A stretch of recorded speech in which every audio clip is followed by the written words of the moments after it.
इस वीडियो के अंदर मैं एक डिजीज का रिव्यू कर रहा हूं। इस डिजीज को कहते हैं पेजेट्स डिजीज।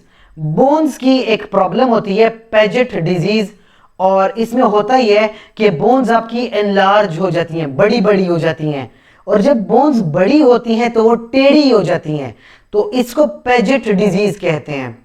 देखिए, बोन्स का खत्म होना और फिर से बनना ये एक नॉर्मल प्रोसेस है। हमारे हर साल बोन जो होते हैं रिजॉर्व होते हैं, पुरानी बोन्स खत्म होती हैं और उसकी जगह न्यू बोन्स बन के आती हैं।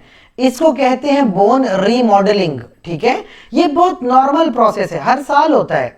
लेकिन कभी कभी अगर इस प्रोसेस में डिसऑर्डर आ जाए, डिसऑर्गेनाइज्ड बोन फॉर्मेशन हो जाए, उसको पेजेट कहेंगे। मैं आपको समझाता हूं।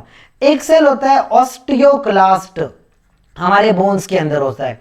ऑस्टियोक्लास्ट क्या करेगा, जो आपकी ऑलरेडी बनी हुई बोन है उसको खत्म करेगा, आराम आराम से उसको तोड़ेगा।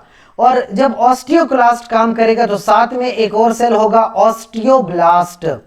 ऑस्टियोब्लास्ट करेगा कि जो पुराने बोन टूट रही है उसकी जगह न्यू बोन्स बना सके, ये काम करेगा ऑस्टियोब्लास्ट।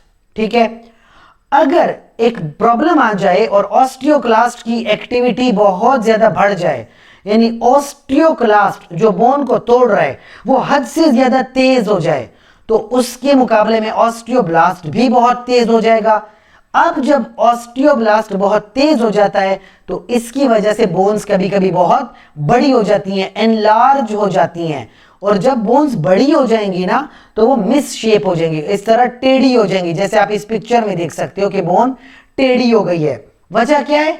ऑस्टियोक्लास्ट की एक्टिविटी बढ़ गई, तो उसको कंपनसेट करने के लिए ऑस्टियोब्लास्ट की एक्टिविटी बढ़ी, और जब ऑस्टियोब्लास्ट की एक्टिविटी बढ़ गई उसकी वजह से ये बोन बड़ी भी हो जाती है और टेढ़ी हो जाती है।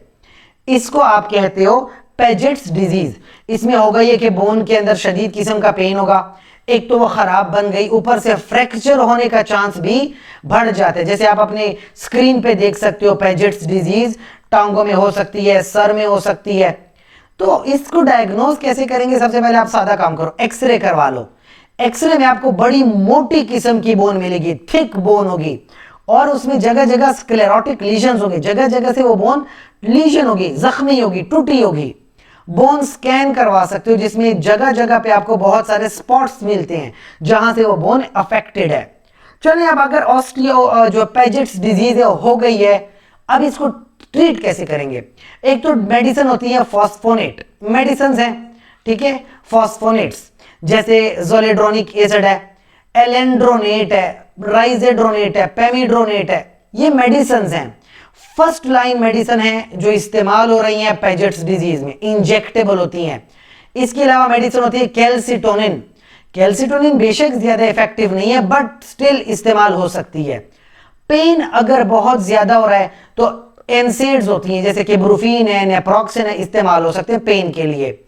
और विटामिन डी और कैल्शियम भी दे सकते हो ताकि वो हाइपोकैल्सीमिया को बचाएं, बोन्स को मजीद कमजोर होने ना दें। तो इस तरह से पेजेट्स डिजीज को ट्रीट किया जा सकता है।